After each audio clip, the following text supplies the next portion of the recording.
Today we will begin our study of circuits. So what is a circuit? Well, within an electric circuit, you have to have an energy source and you have to have some path to connect that energy source to some type of energy consuming device.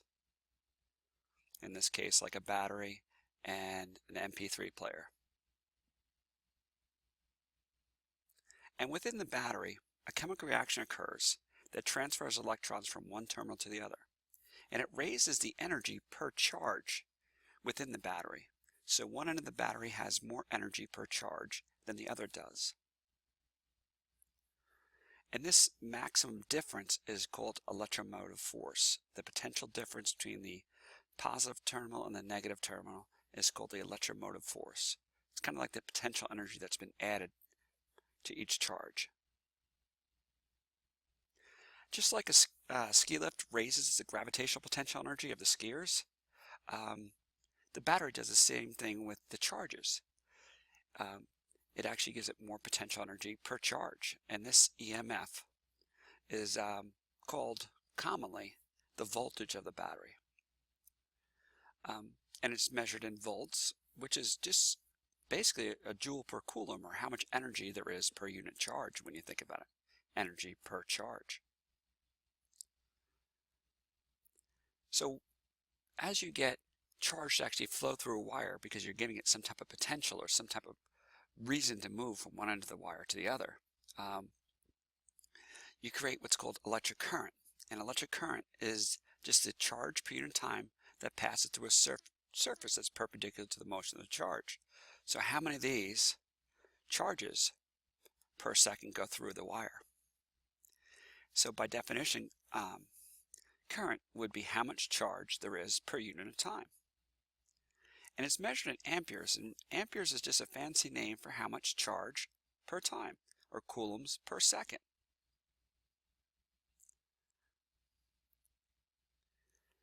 Now, there's a couple different ways that charges can move. If it goes in the same direction the whole time, it's called direct current. If it moves back and forth, it's called alternating current.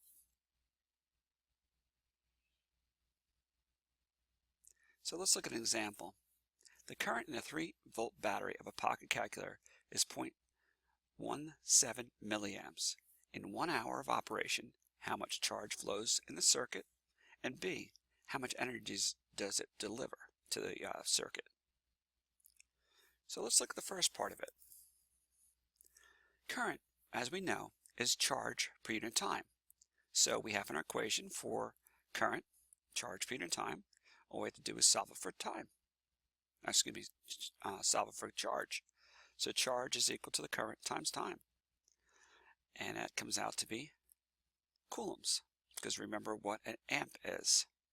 An amp is how much charge per time, or coulombs per second.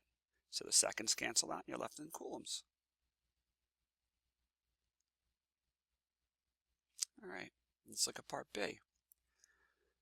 We know that the energy is measured in joules, and EMF is in voltage, or joules per coulomb. Thus, the total energy delivered is the charge in coulombs times the energy per unit of charge. So let's look at that a little closer. We take the charge, which we already figured out is 0.61 coulombs, and we find that the energy per charge, which is voltage, we come up with how many joules it is. Now let's look at the units and see why that's so. We know that charge is measured in coulombs. Okay, we know that voltage is joules per coulomb, so the 2 coulombs cancel out and you're left with how many joules? Okay, this is a little bit interesting part of history. We initially thought that within circuits that the positive charge flowed through the device, and we know that that's actually wrong.